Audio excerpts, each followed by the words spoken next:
willkommen. Einen Themengottesdienst feiern wir heute im Rahmen der 8. Internationalen Woche des Grundeinkommens. Wie in den vergangenen Jahren auch, ist diese Woche ein Anlass, mit einer Gemeinde und Befürwortern des Grundeinkommens gemeinsam Gottesdienst zu feiern. So freue ich mich, Sie und euch alle als unsere Gäste hier in der Kirche in Prag begrüßen zu können, Patientinnen und Patienten aus dem Krankenhaus in der Zeit ihres Aufenthaltes hier in der Kirche in Prag zum Gottesdienst kommen und natürlich auch alle am Grundeinkommen Interessierten, die unsere Einladung heute wahrgenommen haben. Unseren Gottesdienst können Patientinnen und Patienten auch über die Radioanlage des Krankenhauses mitverfolgen. Auch Ihnen ein herzliches Willkommen. Und unser Gottesdienst bekommt so eine größere Öffentlichkeit, auch dadurch, dass wir diesen heute zur Dokumentationszwecken auf Video aufnehmen und ihn später ins Internet stellen werden.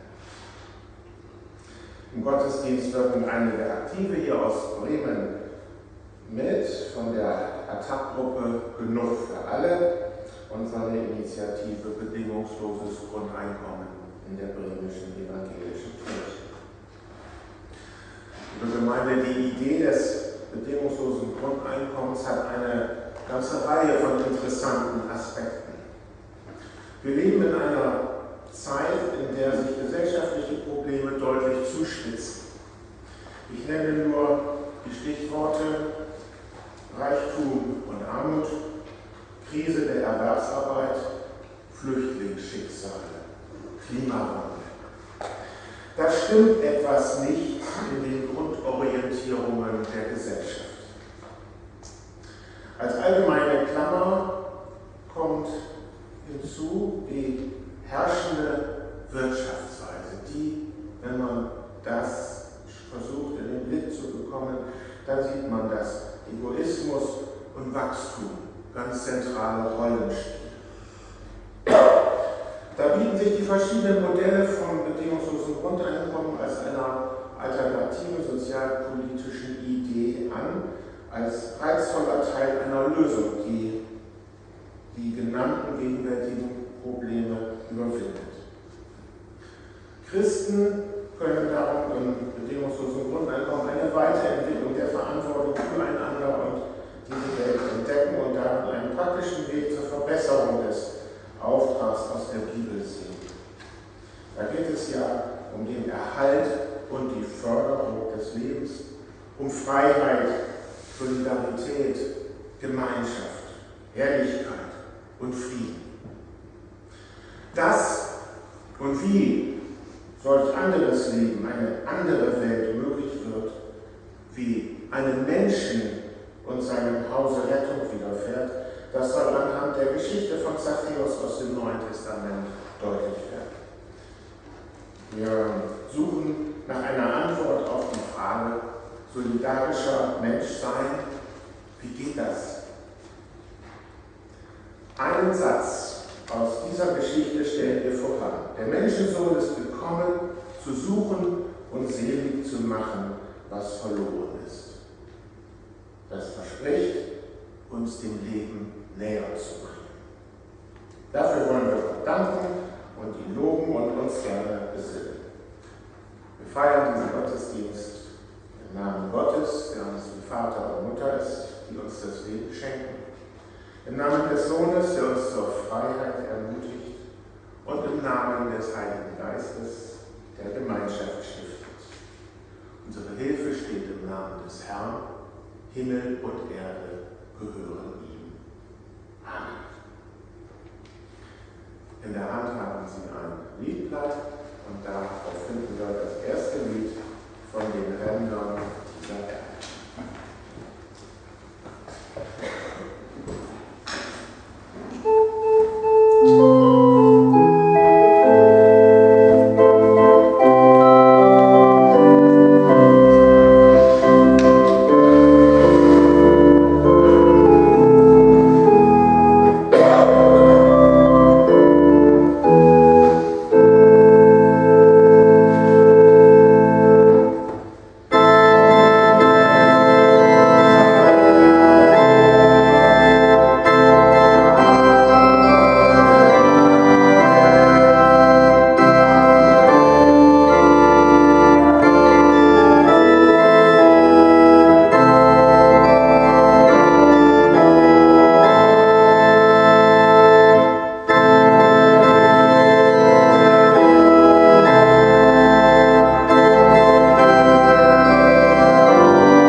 Psalm zusammen singen. Auf dem anderen Blatt steht dieser Psalm, den wir jetzt zusammen sprechen wollen, im Wechsel. Und wenn Sie mögen, sprechen Sie die nach rechts eingerückten Verse mit mir zusammen. Glücklich zu preisen ist, wer nicht dem Rat gottloser Menschen folgt, wer nicht denselben Weg geht wie jene, die Gott ablehnen, wer keinen Umgang mit den Spöttern pflegt. Glücklich zu preisen ist, wer Verlangen hat nach dem Gesetz des Herrn, der darüber nachdenkt, Tag und Nacht. Er gleicht einem Baum, der zwischen Wasserläufen gepflanzt wurde. Zur Erntezeit trägt er Früchte und seine Blätter verwelken nicht. Was ein solcher Mensch unternimmt, das gelingt. Ganz anders ist es bei den Gottlosen. Sie gleichen der Spreu, die der Wind wegweht. Darum können sie auch nicht bestehen, wenn Gott Gericht hält. Wer Gott ablehnt, hat keinen Platz in der Gemeinde derer, die nach seinem Willen leben. Der Herr wacht schützend über den Weg der Menschen, die seinen Willen tun. Der Weg aber, den die Gottlosen gehen, führt ins Verderben. Kommt, lasst uns anbeten.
Vieles am Glauben Jesu und der Kirche verstehen wir nicht. Da sind auch viele andere Rezepte fürs Leben. Das macht uns unsicher in unserem Reden und Handeln. Gottes Wort aus seiner zeitgeschichtlichen Form für uns heute zu übersetzen ist oft mühsam. Schnell gehen wir auf und lassen uns auf anderes ein. Den Schlüssel zu unserem Glück und dem der ganzen Schöpfung benutzen wir nicht. Darin verfehlen wir unser Leben. Wir bitten Gott um Erbarmen. Kyrie eleison.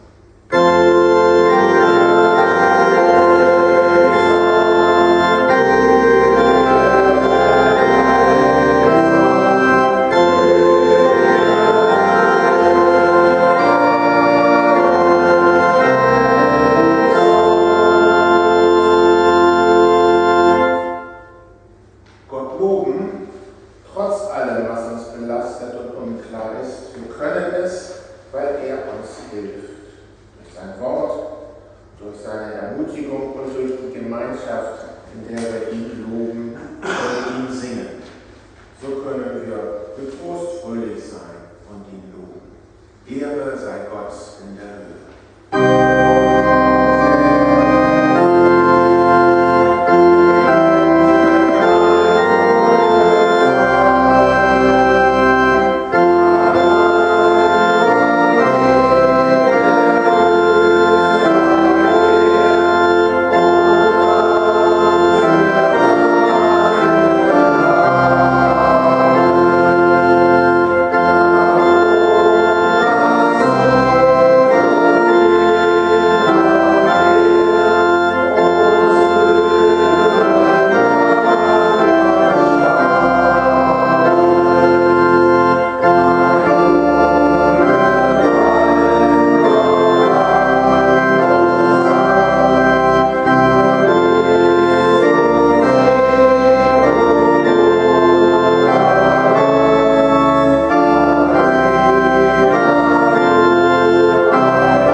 entfernt haben von dir. Viel mehr, als wir dich suchen, bist du auf der Suche nach jedem von uns, damit wir das Leben finden, das du uns schenkst. Wir wollen uns festhalten an deiner Verheißung und uns deiner erfinderischen Liebe anvertrauen. Gib uns deinen Geist, dass wir dein Wort hören und verstehen. Wir bitten dich im Vertrauen auf unseren Herrn Jesus Christus. Amen.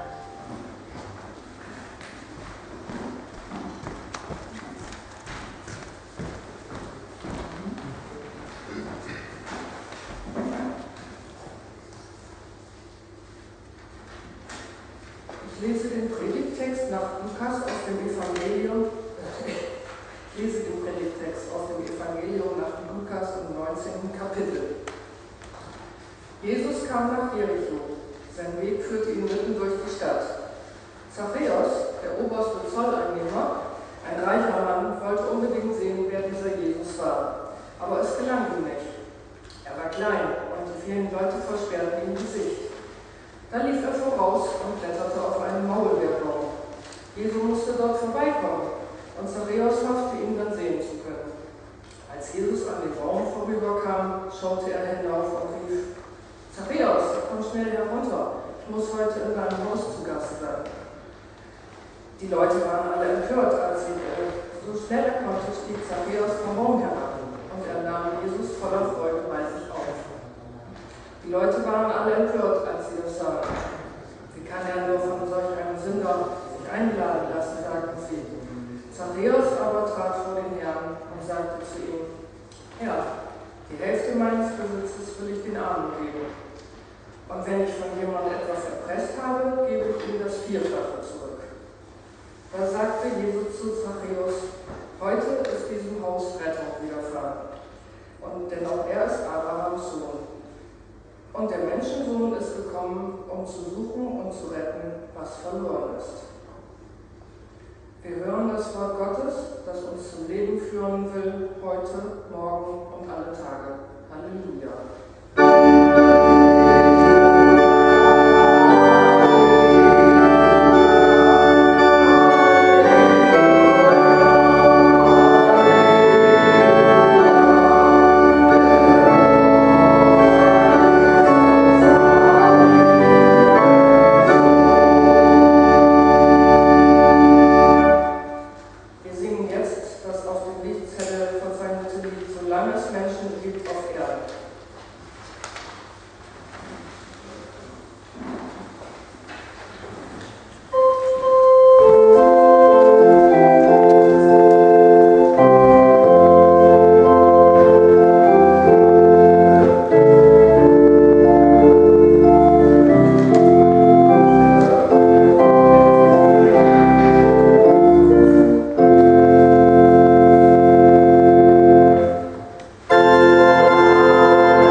Geistes sei mit euch.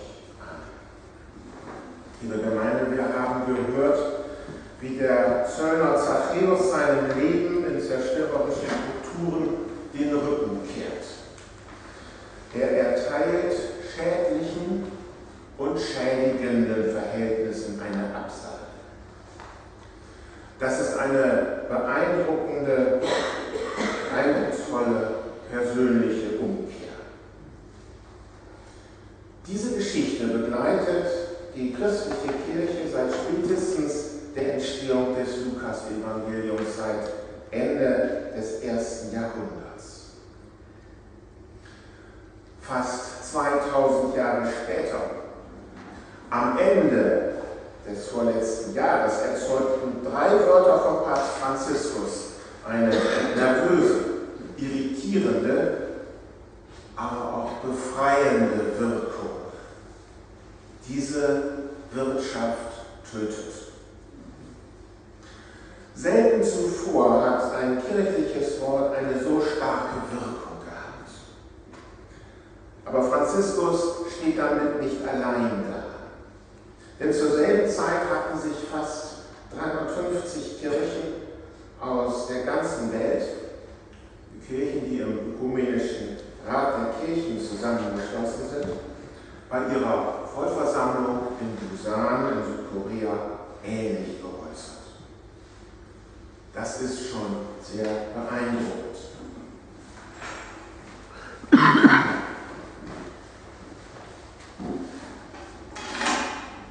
Ja, beeindruckend. Denn zum ersten Mal in der Geschichte der Kirche gibt es eine weltweit klare, sehr klare Übereinstimmung in Wirtschaftsfragen. Sie lehnen Geist, Logik und Praxis des Kapitalismus ab. Sie sagen, die weltweit herrschenden zerstörerischen Grundstrukturen sind für Mensch und Natur eine tödliche Bedrohung. Ungefähr 10 Jahre zuvor hatte schon der Weltbund der reformierten Kirchen in Accra, Ghana, den Neoliberalismus kritisiert. Die reformierten Christen sagen, das ist eine Ideologie, die von sich behauptet, es gäbe zu ihr keine Alternative. Sie verlangt den Armen und der Schöpfung unendliche Opfer ab. Und sie tritt mit dem Anspruch auf, alle Lebenssphären beherrschen zu wollen. Diese Ideologie verlangt absolute Gefolgschaft, was einem Götzendienst gleichkommt. Die weltweit organisierten Christen sagen, es ist nicht zu tolerieren, dass eine Minderheit weltweit auf Kosten der Armen und des Planeten lebt. Vielmehr müssen Perspektiven gewonnen werden für ein gutes Leben. Und alle sind an der Suche danach zu beteiligen.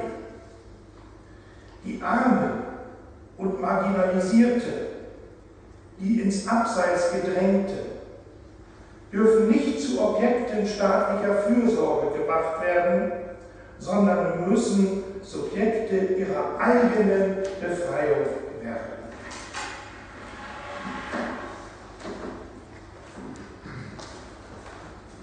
Gemeinde, diese Kirchen orientieren sich an der biblischen Botschaft. Der Evangelist Lukas zum Beispiel ist besonders interessiert an sozialen Fragen. Bei ihm finden sich Hinweise dazu, wie Jesus soziale und ökonomische Verhältnisse bewertet. Als Christen sollen wir uns danach richten. Lukas spricht dieses Thema immer wieder an, als wisse er um die listigen Ausweichmanöver von vielen Leuten und wollte uns sagen, lasst euch doch auf dieses Thema mal wirklich ein. Lukas hat schon vor unserer Geschichte vom Zöllner Zachäus die vom reichen Jüngling ein guter, frommer Mensch. Heute würden wir sagen, er ist wie einer von den engagierten, gutwilligen Christenmenschen, der ist im persönlichen Kontakt interessiert, offen, freundlich, der tut direkt niemandem etwas zu leid. Aber Lukas zeigt, wie er wegen seines Reichtums daran scheitert, Anteil an der Gemeinschaft mit Jesus und seinen Freunden und am ewigen Leben zu bekommen. Er bleibt an seine Güter gebunden und kann Jesus deshalb nicht folgen. Er kann nicht beim Aufbau einer solidarischen Gemeinschaft mitwirken. Er schließt sich selber vom Reich Gottes aus. Er geht ein Kamel durch ein Nadelöhr, als dass ein Reicher ins Reich Gottes gelangt, sagt Jesus am Ende dieser Begegnung.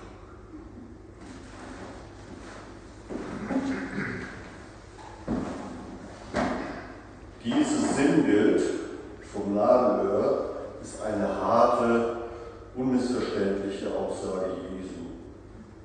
Diese Eindeutigkeit hat es davor bewahrt, in 2000 Jahren Kirchengeschichte seinen provokativen Charakter zu verlieren. Abschreckungsversuche hat es allerdings immer wieder gegeben. Das Nadelöhr sei ein Tor in der Stadtmauer von Jerusalem. Und ein Kamel ginge mit Drücken und mit Ziehen schon irgendwie hindurch. Oder auch mit dem Kamel sei eigentlich ein Tau gemeint. Es sei lediglich ein Übersetzungsfehler. Und durch ein Tau würde ein Kamel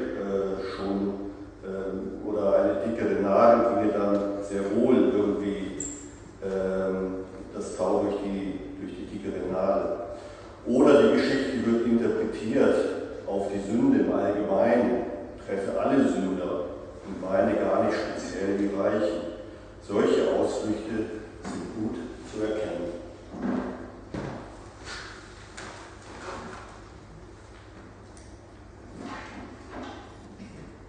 In unserem Land mit seinen immer noch mächtigen und einflussreichen Kirchen erfahren wir von offizieller Seite wenig bis gar nichts über die Auffassungen der weltweiten Christenheit ringsum. Husan, Accra, schon mal gehört? Sollte es sich hier etwa auch um ein Ablenkungsmanöver handeln, mit dem Reichtum und der sich mit ihm leicht verbindenden Bequemlichkeit zusammenhängen?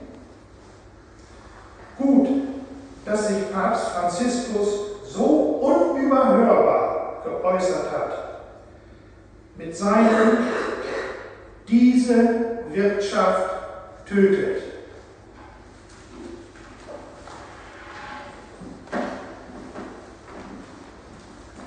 Lukas kommt immer wieder auf dieses spezielle Thema Reichtum und Armut und die wirtschaftlichen Verhältnisse seiner Zeit zu sprechen. So etwa auch in der Geschichte vom Verwalter der Ungerechtigkeit. Wir erinnern uns, dem ist die Hilfe wichtiger als das Geld. Das bringt Jesus am Ende auf den zentralen Punkt mit dem berühmten Satz: Ihr könnt nicht Gott dienen und zugleich dem Mammon. Der Verwalter ist Gott gegenüber treu, aber dem Mammon zum Glück für das Leben gegenüber untreu.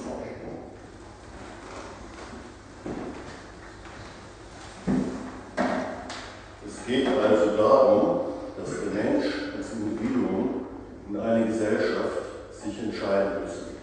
Welchen Gott wollen sie glauben? Was soll gelten? Schätze durch Ausbeutung und Unterdrückung sammeln und horten, damit wenige reich werden? Gewiss beteiligen sie dann auch ihre Helfer am Reichtum. Aber die Verlierer, die landen am Ende wieder in der Sklaverei, mit der doch um Gottes Willen seit Auszug aus Ägypten Schluss sein soll. Oder fällt die Entscheidung zugunsten der Solidarität im Sinne der Ökonomie, Es geht um die Frage Gott oder Mammon.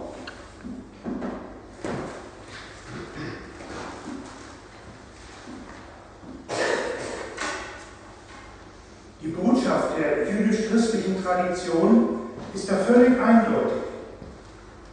Die vorrangige Bindung an materiellen Reichtum, an ungerechte, unsolidarische Formen, ihn sich zu beschaffen und zu bewahren, steht der Nachfolge und dem Schatz des Lebens in einer künftigen Welt Gottes unvermittelbar entgegen. Dazu gibt es viele Belege in der Bibel.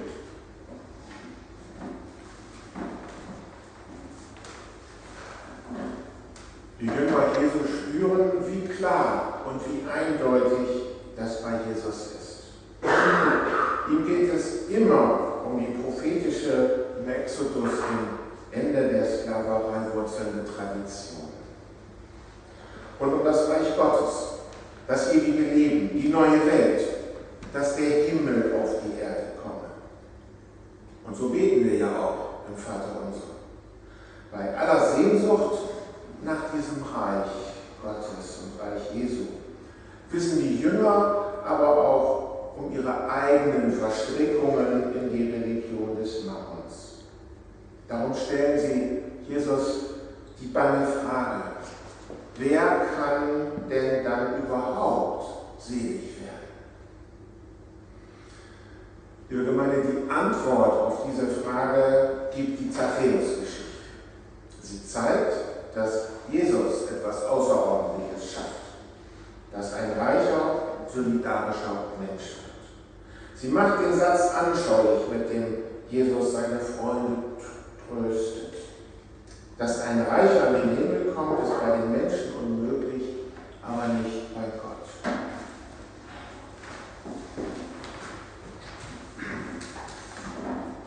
Zachäus ist oberster Zollpächter von Jericho. Er profitiert von den korrupten Ausbeutungs- und Umverteilungssystemen der Römer. Er und seine Unterpächter akzeptieren die Sachzwänge ihres Berufes. Sie unterstützen das bestehende System. Davon leben sie. Sie machen gemeinsame Sache mit den von den meisten Juden verhassten römischen Besatzern des Landes. Deshalb wird Zachäus von seinen jüdischen Zeitgenossen als Sünder verachtet und gemieden. Er hat nur Freunde unter seinesgleichen. Gemeinsam bereichern sie sich skrupellos. Zachäus setzt für seine Mitarbeiter, für seine Unterpächter Anreize. Neben den horrenden Abgaben, die Rom von ihm als Zollpächter einfordert, soll ja auch für ihn selbst möglichst viel übrig bleiben. So ist Zachäus zwar materiell reich, aber sozial arm und einsam. So wie Deutschland in Europa und Europa in der Welt, würde Robert Simon sagen, der letzten Freitag im Zusammenhang mit der Internationalen Woche einen Vortrag gehalten hat. Vielleicht spürt Zachäus das und weiß, dass er im Unrecht ist. Sucht er nach einer Alternative bei Jesus? Sein mangelndes Prestige jedenfalls spiegelt sich in der Lächerlichkeit, der er sich in seinem Ausdruck auf dem Baum aussetzt. Jesus scheint so etwas wie eine innere Not bei dem Zöllner auf dem Baum zu spüren. Vielleicht den Mangel an Akzeptanz, vielleicht eine Sehnsucht nach einem irgendwie anderen, gelassenen Leben, dass er sich unbezwungen unter den Leuten in der Stadt bewegen kann. Jedenfalls spricht Jesus diesen Außenseiter an und der freut sich und nimmt Jesus und seine Freunde mit nach Hause. Und sie nehmen ihn in die Gemeinschaft Jesu auf. Und das verändert viel bei Zachäus. Zachäus sagt: Ich will denen, die ich betrogen habe, vierfachen Ausgleich gehen.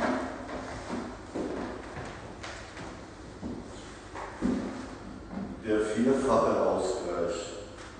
Wir müssen wissen, dass er nach jüdischem und auch nach römischem Recht bedeutet, dass sich Zachäus auf die Stufe eines Diebes stellt. Denn der vierfache Ausgleich ist in beiden Rechtssystemen die offizielle Wiedergutmachung bei Diebstahl. Zachäus bekennt also, ich bin ein Dieb. Die Beziehung, die Jesus und seine Freunde dem Zachäus schenken, führt ihn zur Einsicht in den fatalen Charakter seines Lebens.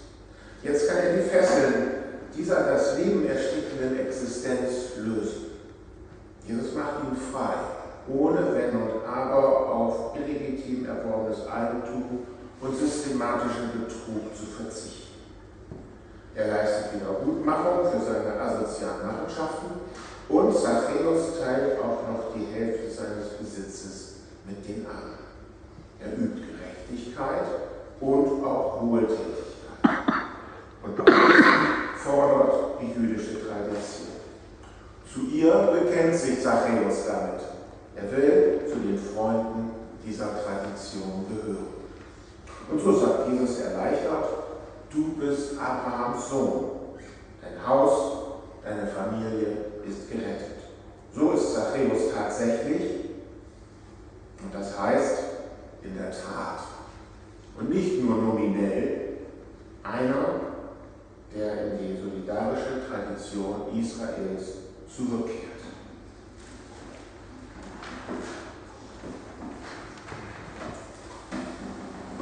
So wird Zachäus von Jesus befreit.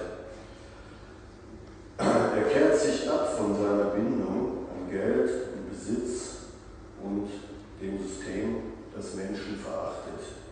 Er steigt aus dem asozialen System der Ausbeutung aus. So werden an der Zachäus-Geschichte zwei ineinandergreifende Leitlinien deutlich: Gerechtigkeit und Humanität. Gott rettet den Reichen, indem er ihn befähigt, ein solidarischer Mensch zu sein. So findet Zachäus sein Heil, so widerfährt seinem Haus Rettung. So eine Umkehr ist teuer. Sich zu verändern kostet viel. Für einen, der reich ist, umso mehr. Aber geht es nicht bei allem um das kostbarste Geschenk, das wir überhaupt kennen, um das gute, liebevolle Leben, um das Ziel, das Jesus das ewige Leben nennt.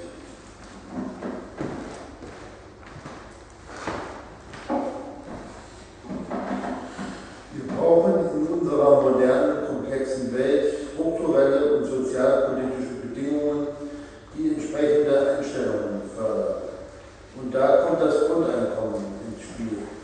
Mit dem diesjährigen Motto bedingungsloses Grundeinkommen, ein Sicherheitsnetz fürs Leben, ist ein Aspekt des Grundeinkommens hervorgehoben. In einer Grundeinkommensgesellschaft muss niemand mehr in wirtschaftliche, materielle Existenznot geraten, weil materielle Grundbedürfnisse als ein Menschenrecht abgesichert sind. Kein Gesellschaftsmitglied muss mehr um die materielle Basis seines Lebens Angst haben. Zumal wenn etwas schiefläuft, etwa wenn durch eine Erkrankung ein Erwerbsarbeitsplatz verloren geht oder wenn jemand an einer Herausforderung scheitert, zum Beispiel mit einem Berufswechsel, mit einer Selbstständigkeit oder einer Lebenspartnerschaft. Dann würde durch das bedingungslose Grundeinkommen niemand mehr ins Bodenlose stürzen. Das macht in gewissen Grenzen freier. Und es macht stärker gegenüber Zumutungen von anderen. Wir alle wären weniger erpressbar. Das würde sich für die meisten in der Gesellschaft und der Gesellschaft selbst positiv auswirken. Weil das Grundeinkommen ein bedingungsloses ist, muss sich auch niemand der Gesellschaft gegenüber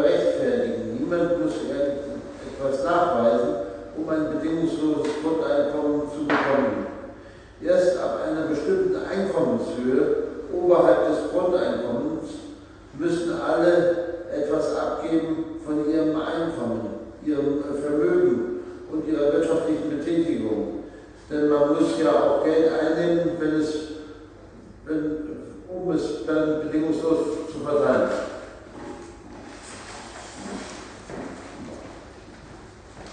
Diese Bedingungslosigkeit ist auch ein Vergleichspunkt mit der Geschichte von Zachäus. Jesus wendet sich ihm bedingungslos zu. Jesus hat direktes Interesse an ihm. Und wir Christen glauben, Gott ist jeder Mensch. Gott ist jedes Leben unmittelbar wichtig. Um seiner selbst willen. Nicht erst wegen anderer Interessen, etwa wegen einer Leistung oder wie man es gebrauchen kann. So ist das im derzeitigen Wirtschaftsdenken aber. Das kritisiert die Ökumene so scharf. Denn da spielt der Nutzwert von allem, auch des Menschen, die wichtigste Rolle.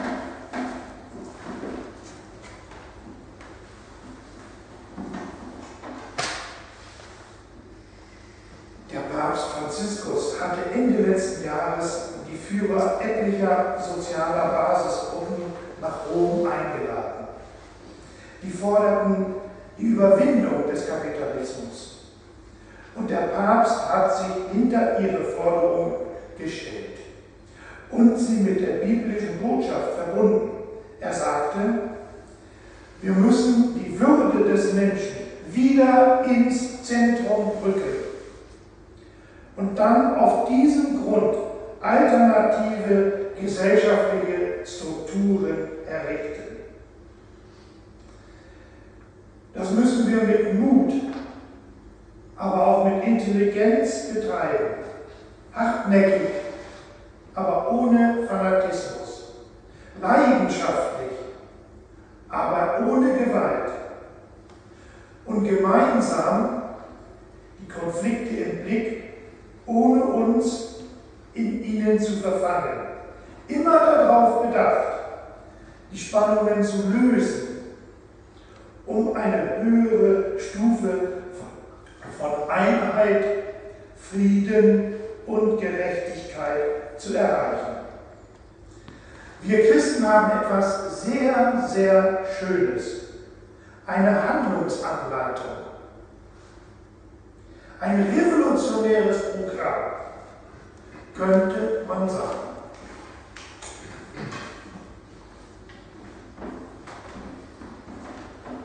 Unsere Zachäus-Geschichte steht in diesem revolutionären Programmheft. Der Einfluss Jesu bewirkt die radikale Absage an zerstörerische wirtschaftliche Verhältnisse. Jesu bedingungslose Solidarität befreit. In das Haus des Zachäus kehrt eine andere Qualität ein. Heil, ewiges Leben. Wir Christen sollen darauf setzen. In griechischer Sprache heißt Haus übrigens Oikos.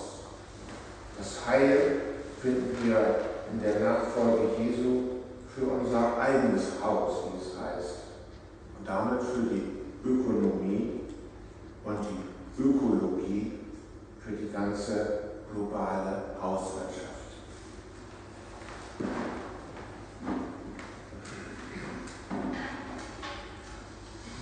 In Busan haben die Kirchen gesagt, es muss um eine uns verwandelnde Spiritualität gehen.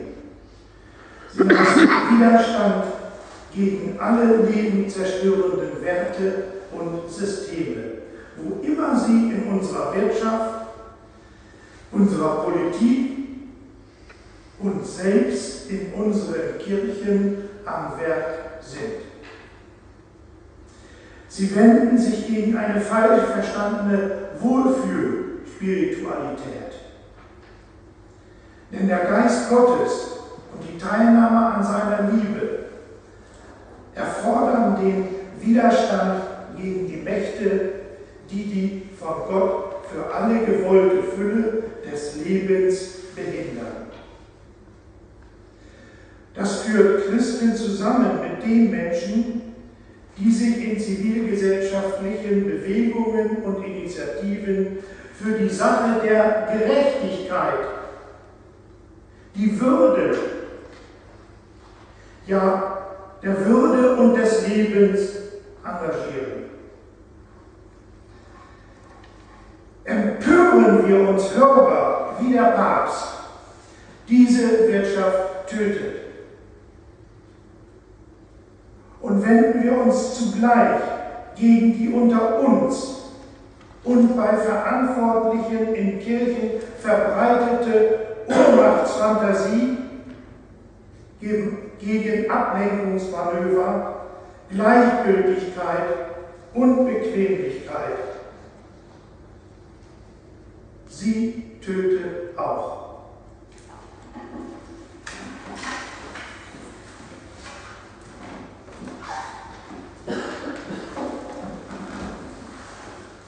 Eine Alternative dazu sehen wir in einem bedingungslosen Grundeinkommen. Es fußt auf den gleichen Prinzipien von Solidarität, Gerechtigkeit und Menschenwürde, auf denen auch die weltweite Ökumene beharrt. Zum Glück kennen wir ja eine Reihe von schon vorhandenen sozialen Errungenschaften. Sie gilt es, gegen den Trend der letzten Jahrzehnte zu erhalten und auszubauen, dass sie emanzipatorische Wirkungen entfalten. Ein bedingungsloses Grundeinkommen setzt da an und führt sie in diesem Sinne weiter. Das Kindergeld, um nur eines zu nennen, wäre ein Beispiel dafür. So viele Kinder gehören in unserem Land zu den Marginalisierten und Armgemachten. Wenn das Kindergeld zu einem Kindergrundeinkommen ausgebaut würde, dann wäre die Kinderarmut, also sowohl Kinder arm sind, als dass auch unsere Gesellschaft arm an Kindern ist. Dann wäre Kinderarmut unter uns kein Thema mehr.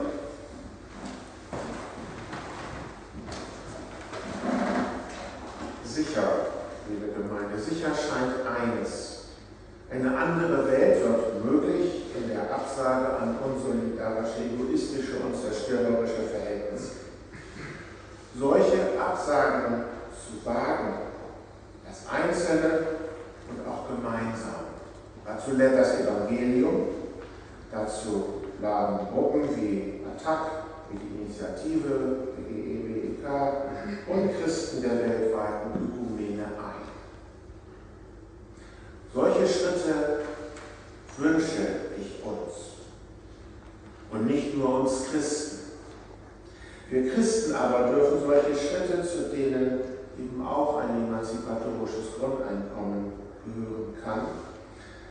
Wir Christen dürfen solche Schritte in der Geschichte von Zachäus als besonders eindringlich und tief begründet begreifen und uns dadurch Orientierung und Mut schenken lassen.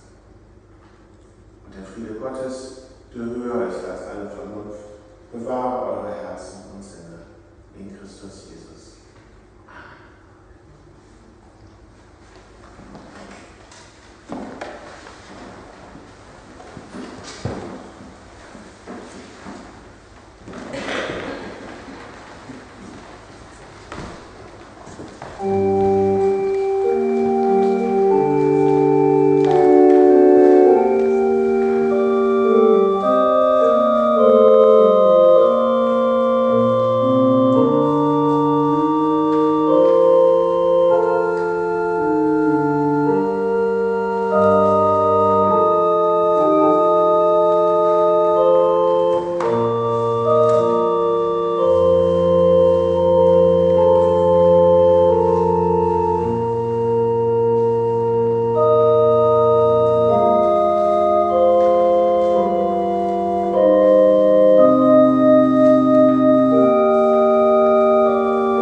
das Bekenntnis, das ökumenische Glaubensbekenntnis, das wir hier in der Kirche häufig sprechen.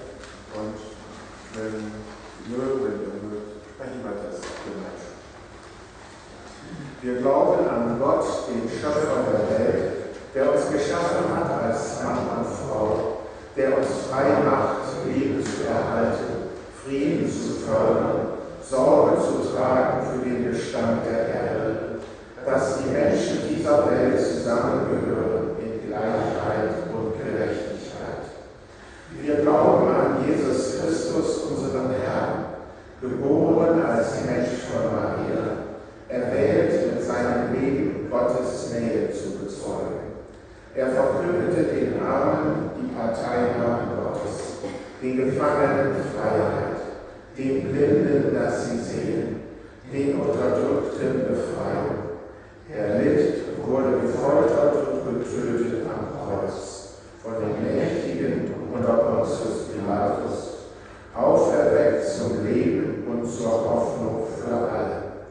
Er befreit und eint uns weltweit, um miteinander und füreinander zu leben. Wir glauben an den Heiligen Geist, die Kraft des neuen Lebens in Christus, der auch uns und alle Verhältnisse ändert, der uns sendet mit dem Ziel, alle Menschen in einer neuen Gemeinschaft zusammenzubringen durch ihn selbst, den in Vielfalt einen Gott, Vater, Sohn und Heiliger Geist. Amen. Wir singen noch ein Lied zusammen.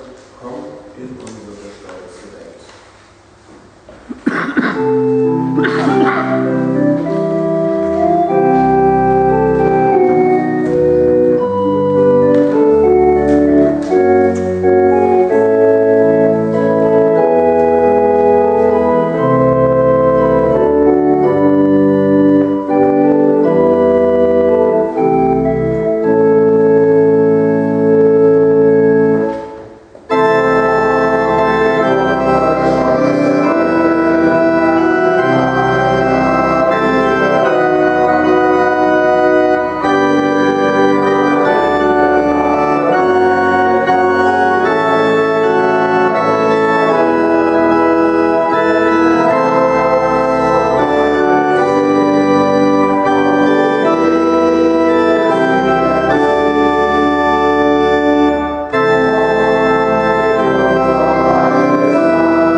Lasst uns beten.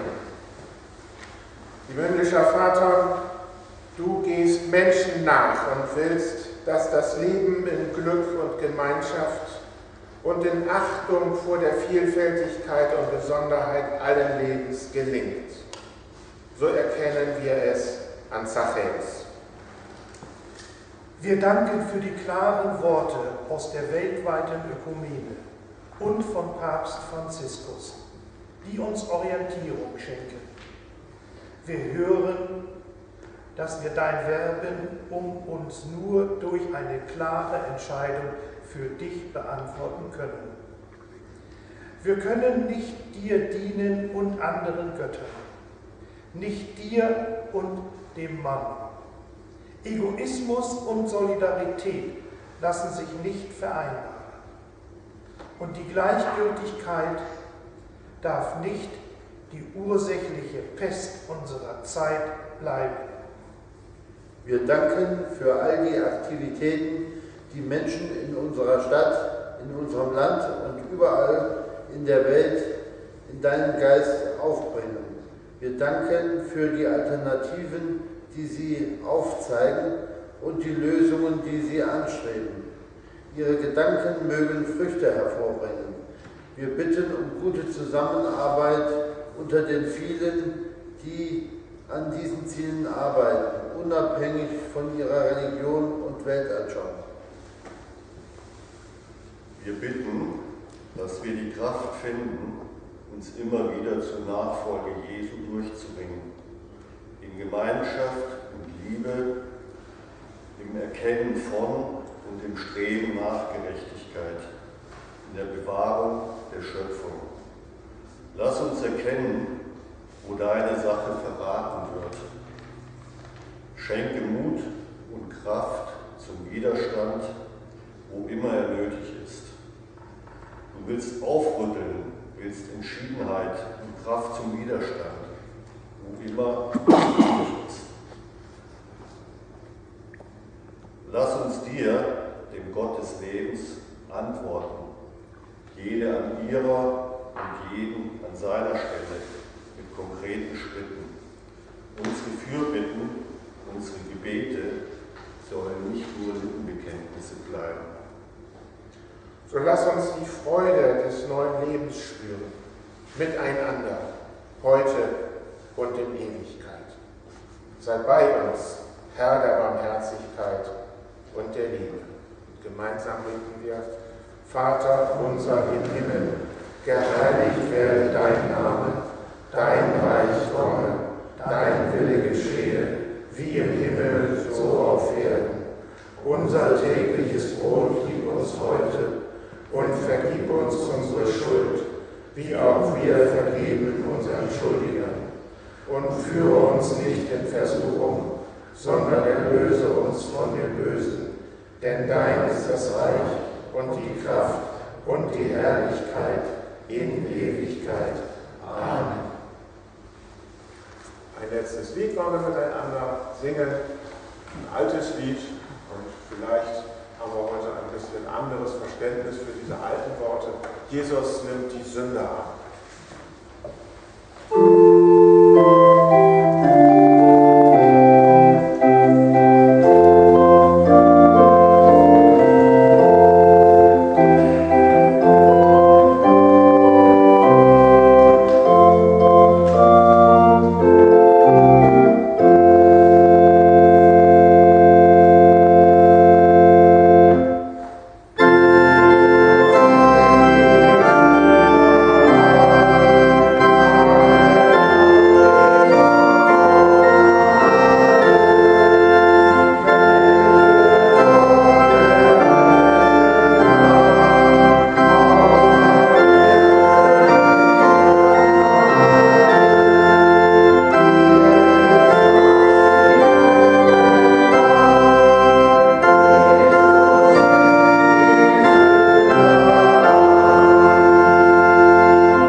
ganz, ganz viele Hintergründe.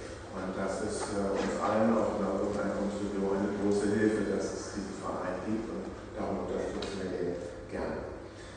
Der nächste Gottesdienst hier in der Kirche im Park und im Patientenradio ist am kommenden Sonntag wieder um 9:30 Uhr. Den wird mein Kollege Bernhard Mehrer mit Ihnen zusammen feiern. Und die Aktiven aus den Grundeinkommensgruppen laden herzlich ein, auch zu den Veranstaltungen am kommenden Donnerstag, am 1.10. im Krankenhaus St. Jungstraße. Wenn das Gesundheitswesen krank ist und krank macht, wir haben da zwei Referenten, die uns darüber ganz gut Auskunft geben wollen, was das für Konsequenzen hat und wie das Grundeinkommen da eigentlich auch vielleicht zur Lösung beitragen könnte, sowie zu einem Vortrag über feministische, theologische und sozialethische Aspekte zum Grundeinkommen am 16. November. Näheres dazu finden Sie in dem Flyer, der ausgeht von der Grundeinkommensförderung, am Ausgang oder auch im Internet. Ja, Ihnen und euch, den Gottesdienstteilnehmern hier in der Kirche, im Park und allen Hörern in den Krankenzimmern, von denen wir uns jetzt auch verabschieden, wünsche ich einen frohen Sonntag und eine gute Woche. Patientinnen und Patienten vor allem, dass sie hier im Krankenhaus die rechte Hilfe bekommen. Dazu möge alle der Segen Gottes dienen. Der Herr segne dich und er behüte dich. Der Herr lasse leuchten sein Angesicht über dir und sei dir gnädig. Der Herr erhebe sein Angesicht auf dich und gebe dir seinen Frieden.